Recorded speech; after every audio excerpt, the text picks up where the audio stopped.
Jantung wanita ini seakan mau lepas ketika tiba-tiba melihat ada sebuah kepala berkerudung di antara pakaian yang tergantung itu.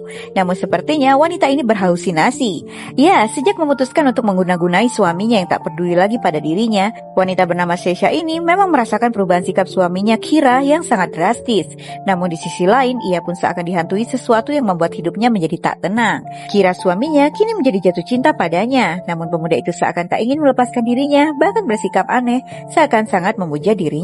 Saat mencari putrinya Polina, Sesha pun menemukan begitu banyak topeng berbentuk wajahnya yang memenuhi ruangan itu.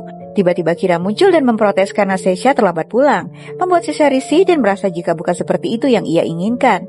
Kira pun seakan bocah kecil memohon pada Sesha untuk tak pernah meninggalkan dirinya, membuat Sesha malah merasa takut terlebih melihat sikap Kira yang tiba-tiba berubah-ubah, membuatnya merinding sendiri. Dan ternyata Victor menolak menerima pengembalian dana atas gaun pengantin yang dipakai Sonia. Justru pria itu meminta agar uang itu diberikan pada Sonia. Victor malah perhatian pada Sesha dan mendatanginya. Victor seakan tak ingin lagi mengingat perselingkuhan Sonia di hari pernikahan mereka, dan terlihat lebih nyaman berada di dekat Sesha. Hingga Sesha pun merasa tak enak untuk menjawab panggilan dari Kira.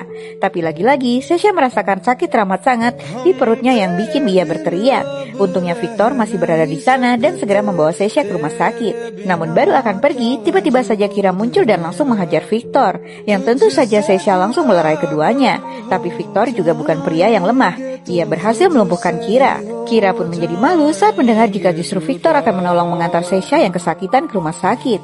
Meredam gengsinya, Kira pun meminta maaf pada Sesha dan mengajaknya untuk pulang bersama. Tapi ternyata Kira justru membawa Sesha pergi ke rumah orang tuanya yang tak menyetujui hubungan mereka, bikin Sesha jadi ketar-ketir. Dan sudah bisa ditebak, suasana di ruang makan itu menjadi canggung.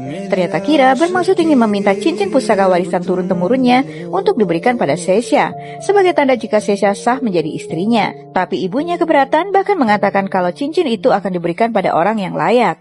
Wanita itu tak menyadari jika putranya kini sudah tergila-gila pada Sesha, dan merasa yakin kalau putranya pasti lebih mendengarkan kata-kata ibunya. Tapi ternyata anak itu justru menggunting jari ibunya di mana cincin pusaka itu melingkar.